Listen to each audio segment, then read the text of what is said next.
A Genesis puzzle. Genesis 2 is structured for two alignments. It aligns with day 6 for Adam and day 3 for the last Adam, who is Jesus. Adam's story, you know. So we're looking at the third day linkage, which is a stronger linguistic link and sets up for Jesus rising on the third day. Genesis 1 is as pictures on a timeline. Genesis 2 follows the man. What does he do? What doesn't he do? Note that the creation of sky on day 2 provides the preposition into instead of onto. Light comes onto the moon, but into our world, since sky is part of our world. Half of the days aim at one message: the light cometh into the world, which Jesus stated as his verdict in John 3:19. So Nicodemus should have realized Jesus was saying, in essence, this is the verdict, day 1, day 2, day 3, which should have shaken him to the core. Realizing that the message was confirmed by the fabric of creation and the one standing before him was the one who built it. But the world as a whole rejected Jesus. He rose on the third day, as this alignment shows, but after God laid him down, he would ascend to heaven until the bride would be brought to him. So after Jesus rises on day 3, day 4 begins the gospel. It directly fulfills to Abram God's promise in Genesis 15 verse 5. Look at the stars, so shall your offspring be. Pentecost began the fulfillment. Abram's seed saved for all eternity, not just for life on earth. Jesus, the light of the world, was rejected. That's both why there was light present before the sun and why the sun, moon, and stars would replace it. But the sun, moon, and stars also played the roles of God's plan in detail. As Psalm 19 states, the sun is the bridegroom who goeth forth. Though the Bible uses both masculine and feminine for the sun and moon, at times we do see clearly that the moon portrays the bride with the cycle of a woman. Her scars are there for all to see. She has no life or light of her own, but she reflects the light of the sun.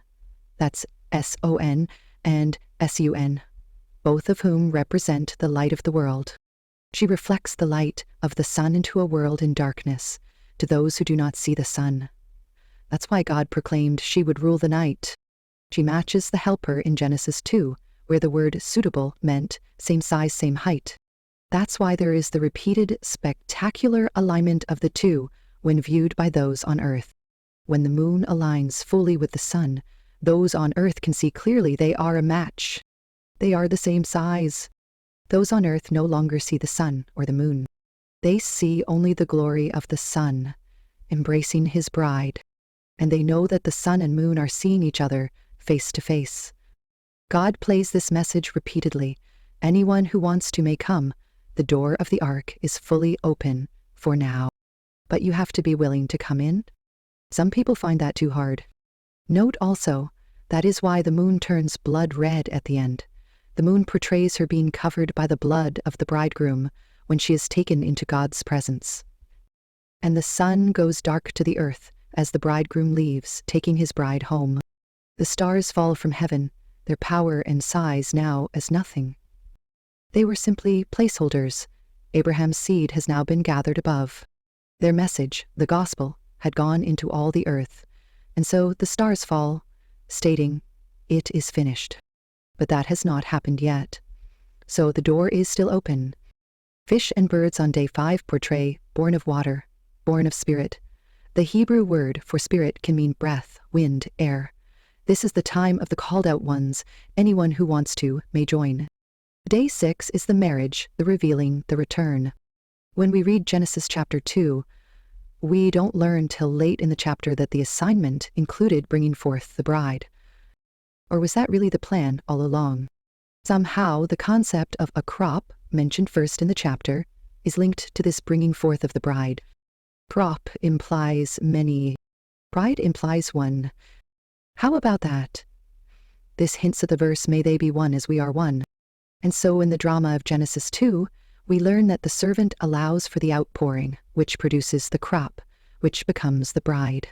Isn't that amazing? Genesis 2 shows the bride is the point, not the creation. So think about these things. Here's a little poem that tells our whole history in a nutshell. It goes like this. He built the house for love of his spouse, not for the love of the house. She thought it her life, but 'twas only her strife. She needn't have struggled that way. He called from afar. Calm as you are. Come, my bride. Come away. Her redemption. He'd paid. When his life down he lay, the house tossed he simply away. So the bride was the point all along. You and I are indeed living in the greatest romance story ever written. The day is coming when the bride will be taken. The parable of the virgins. Sometime. Maybe soon. It could be many years away. It could be tomorrow. There is yet time to make ready. Romans 10 verses 8 to 13 state, God's message to us all plain and simple. All who call on the name of the Lord will be saved.